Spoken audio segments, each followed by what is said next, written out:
Hi everyone, and welcome back to Storytime with Mr. Inkster, where I'm reading The World's Worst Teachers. We're up to chapter 6. Let's get stuck in.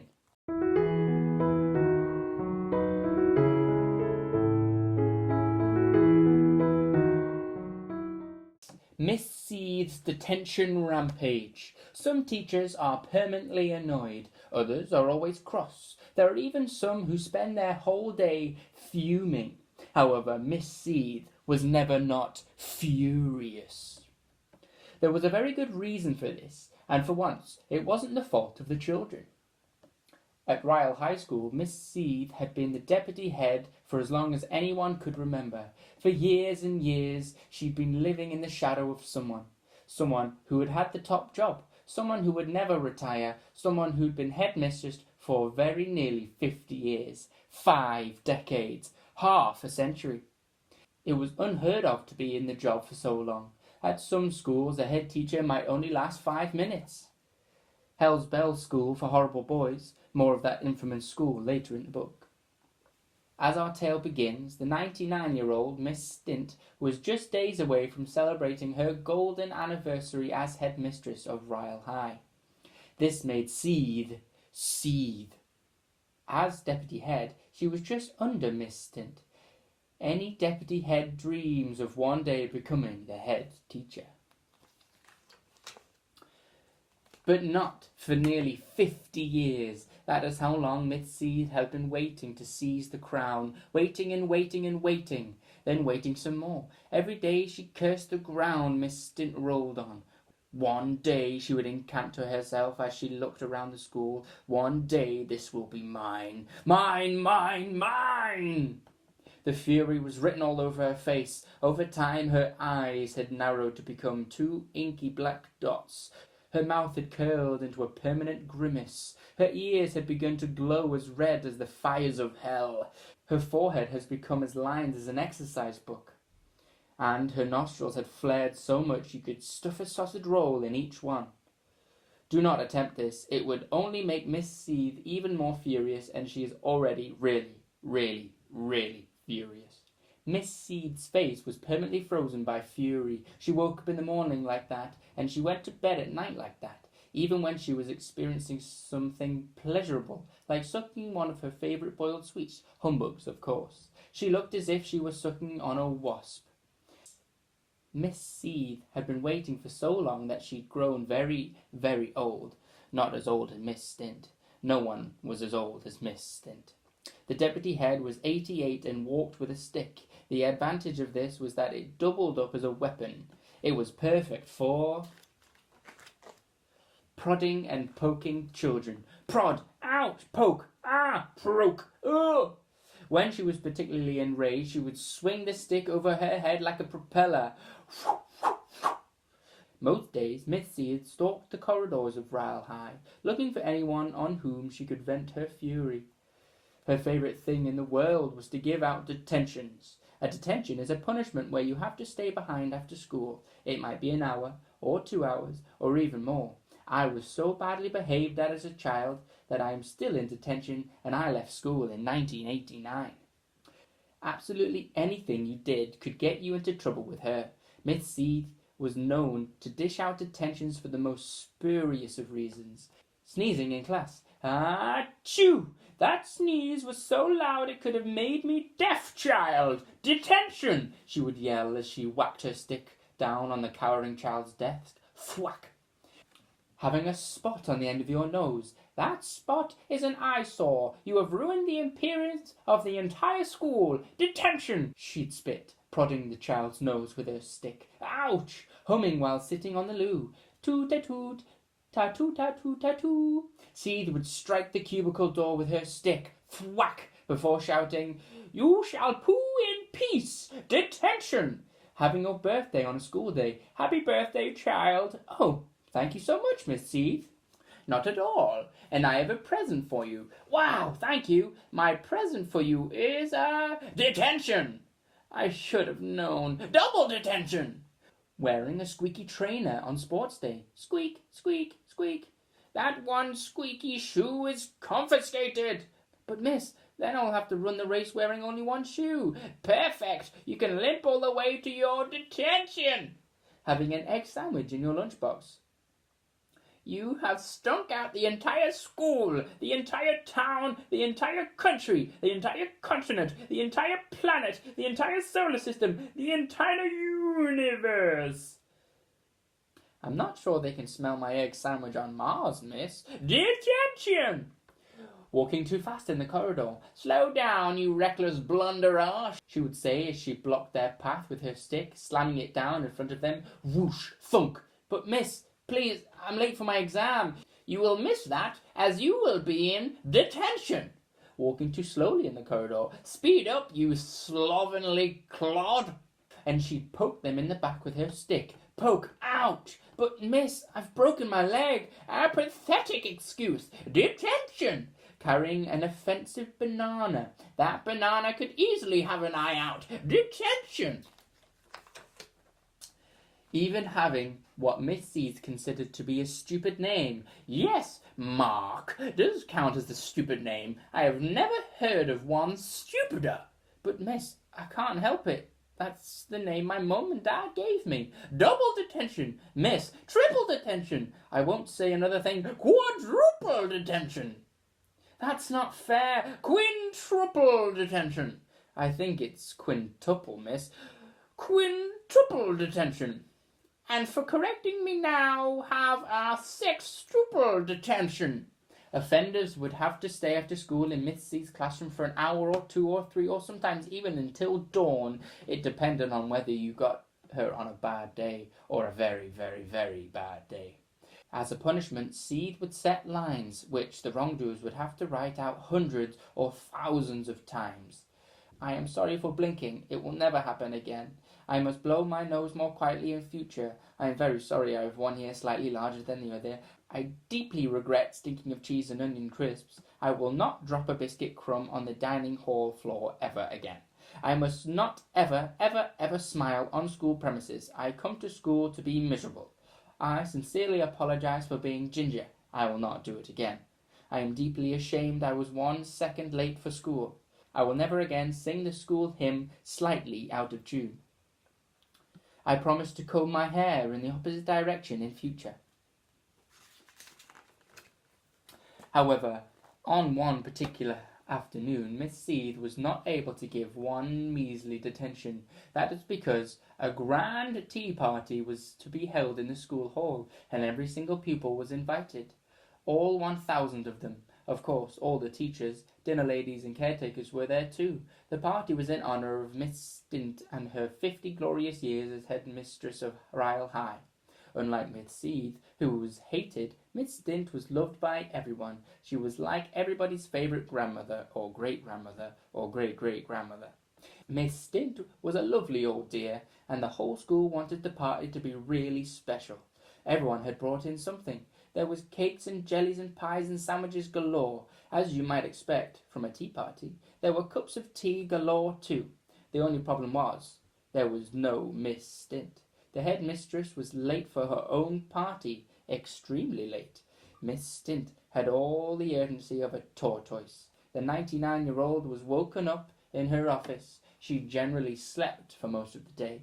By her most trusted ally, the school secretary, Miss Epoch, was a mere slip of a girl at just 98. The elderly secretary trundled her boss down the corridors in her wheelchair, stopping off at the toilet 17 times on the way. When Miss Stint finally entered the hall, it was getting late, and the old dear had nodded off again. Zzz, zzz, zzz, zzz. However, as soon as she rolled into the room and was met with the loud chorus of "Hooray!" she woke up again. Miss Epoch then steered the headmistress onto the stage for her to make her Golden Jubilee speech. "I name this ship," began Miss Stint in her singing voice. No, hissed the secretary. "I do declare this library open." No. "I thank you all for coming to celebrate my silver, golden, yes, my golden jubilee as headmistress of this school. Teachers, pupils, dinner ladies, caretaker, gardener, and everyone else present who I have not the faintest idea who you are, welcome." Everybody cheered. "Hooray!" Everyone except Miss Seethe, of course. The deputy head was loitering behind a trifle and slowly turning purple with rage. "Believe it or not," continued Miss Stint, "I am now 99 years old, nearly halfway through my life." "Halfway?" barked Seethe. "And I have been reflecting upon things, as you might, at such a remarkable landmark moment." "Oh, get on with it," snarled the deputy head, stamping her walking stick on the floor. Thud. "Should I continue as headmistress of Ryle High?" Miss Seethe's ears pricked up. "Or is it time for me to move on to pastures new? Well, I feel today is the perfect day to make the announcement." The deputy head began to do something she hadn't done in a very, very, very long time. Smile. Her furious face became, well, happy. This was the moment for which Miss Seethe had been waiting the best part of half a century. The headmistress was about to announce her retirement, and, as deputy head, the crown would be passed to her. Finally, she would be the top dog at Ryle High. But before Miss Stint could make the announcement, the old dear nodded off mid-sentence. Zzz, zzz, zzz. Her secretary, or rather nurse, Miss Epoch, stepped in. She woke Miss Stint up, as she always did, by gently slapping her boss around the face. Slap, slap, slap. Miss Stint woke up with a start. "Oh, thank you so much, Miss Epoch. I don't know what I'd do without you." "My great pleasure, headmistress," replied the secretary. "Now, where was I?" "The announcement!" bellowed Miss Seethe. "Oh, yes, thank you, Miss Seethe, my trusted deputy and closest friend." Seethe nodded her head, but said nothing. All she'd ever felt towards Miss Stint was a deep, dark resentment. Today is the perfect day for the announcement that... Dum, dum, dum! There wasn't really a dum-dum-dum sound. I just added it to ramp up the tension. This I have done at no extra cost of you, dear reader. I have decided to stay on as headmistress of Ryle High for another 50 years. Hooray! Everybody cheered. Miss Stint was much loved, but there was a hint of uncertainty in the cheer. 50 years? Was she really going to live until she was 149? And still be working? Miss Seethe looked as if she were about to explode. "No!" she screamed. "Did you have anything to add, Miss Seethe?" inquired Miss Stint. "Detention!" The whole school laughed uproariously. Chortled Miss Stint. "I am the headmistress, Miss Seethe. You can't put me in detention." "Insolence!" shouted the deputy head. She was having none of it. "Double detention!" "Triple detention!" The school's secretary spoke up for her boss. "Miss Seethe, please, have you lost your marbles?" "Yes, I have, many years ago," shouted Miss Seethe, waving her walking stick over her head faster and faster. That wasn't the answer Miss Epoch was expecting, but she pressed on anyway. "Even so, this is Miss Stint's big day. 50 glorious years. How dare you ruin it?" Miss Seethe was a lady not for turning. "Detention!" she boomed again. "I beg your pardon," replied the secretary. She couldn't believe her ears. Now she was receiving a detention too. "Double detention!" bellowed Miss Seethe. "But triple detention! But quadruple detention! But quintuple detention! But sextuple detention! But septuple detention!" "How many is that?" 7. "Octuple detention!" "Is that 8?" "Yes, nontuple detention!" 9. "I bet you don't know what 10 is." "Dectuple detention!" "Knickers!" exclaimed the secretary. "Miss Seethe, you have gone crazy in the coconut. You can't just give a detention to everyone." "Oh, yes, I can," thundered the deputy head. "Oh, no, you can't," chimed the entire school. "Oh, yes, I can." "Oh, no, you can't." "Oh, yes, I can." This pantomime routine went on for a few hours before Seethe snapped. "Everyone in this room, you are all in detention." This was a detention rampage. Everyone in the school hall, and it was well over 1,000 people, began complaining loudly, not least of all the other teachers. "No, never, nope, nonsense, nickety-nackety noo-noos." That was Miss Epoch again. "Merry Christmas, everybody," announced Miss Stint over the din. "It's January, headmistress," corrected the secretary. "Is it really?" "Yes." "Well, it's nice to get it in early." Before anyone could utter another word, Miss Seethe shouted, "Silence!" louder than a teacher had ever shouted "silence" before. The previous record for loudest shout of silence was held by a stocky geography teacher named Mr. Boom. He shouted so loudly that he made himself go permanently deaf. These days, because he can't hear a thing, he shouts even louder. Now she had everybody's attention. Seethe started spinning her walking stick around her head faster and faster and faster.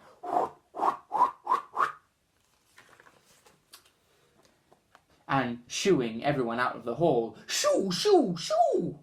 In no time she had forced every single pupil and staff member down the corridor, up the stairs and into her classroom at the top of the school building. The problem was the classroom was meant for 30, not 1,030. It was like standing in a packed train carriage at rush hour.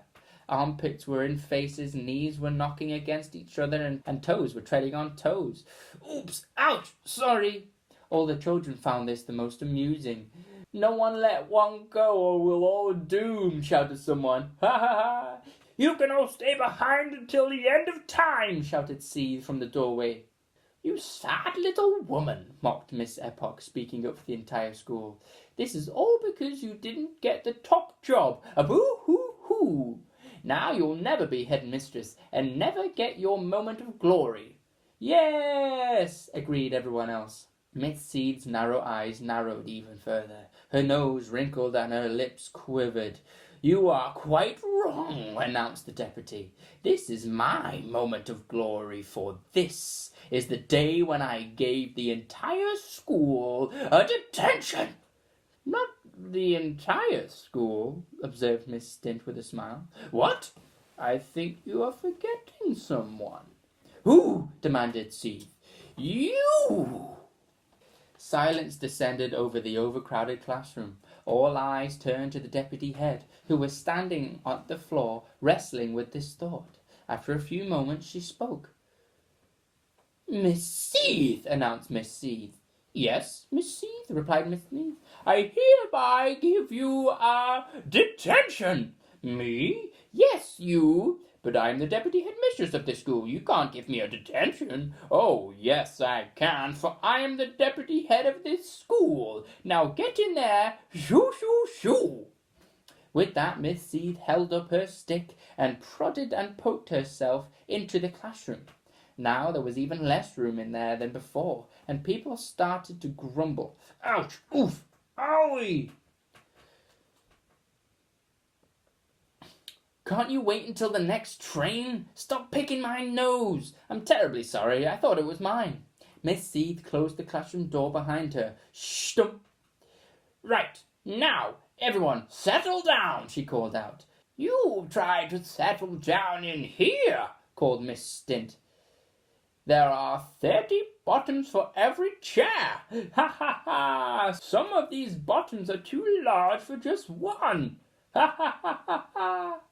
"Right," announced Seethe, determined to gain control of the classroom. She clambered up Miss Stint as if the elderly headmistress was a ladder. "Would you mind awfully removing your foot from my head?" asked the headmistress. Holding onto her stick tightly, Miss Seethe then crowd-surfed her way over the top of everyone's heads. Not the best method for travel, even at a rock concert. I am setting us all lines, she announced as the wave of hands pressed her round the room like a beach ball. I must not complain about being given detention, or I'll be giving another detention. No one could write a thing. There wasn't room to move your elbow. We can't. It's impossible. Are you bananas? Ha ha ha. Undeterred, Miss Seethe crowd-surfed her way over to the cabinet in the corner to fetch some paper. She stood on top of it and addressed the entire school. I want you all, I mean us all, to write it out 1,000,000 times, she barked. I'm not doing it, Seethe replied to herself. 1,000,000,000 then, she snapped back, rotating her walking stick over her head. I said no, 1,000,000,000,000. Whoop. No, 1,000,000,000,000. Whoop. Never 1,000,000,000,000. Whoop. No, no, no. As she argued with herself, her walking stick revolved faster and faster and faster and faster still. Seethe was now spinning her stick above her head at such speed that she actually took off like a helicopter. Whir! Her feet left the cabinet and she sent herself crashing through the roof of her classroom. Smash! The teacher hurtled through the sky. Everyone looked up through the seed-sized hole in the ceiling to see her whizzing through the clouds, still rotating her stick above her head. Detention! Bellowed Miss Seethe at a pigeon that flew past her. Squawk! Her voice echoed across the sky until it was heard no more. Well, that feels better, sighed Miss Epoch. Oh, yes, murmured everyone else in agreement.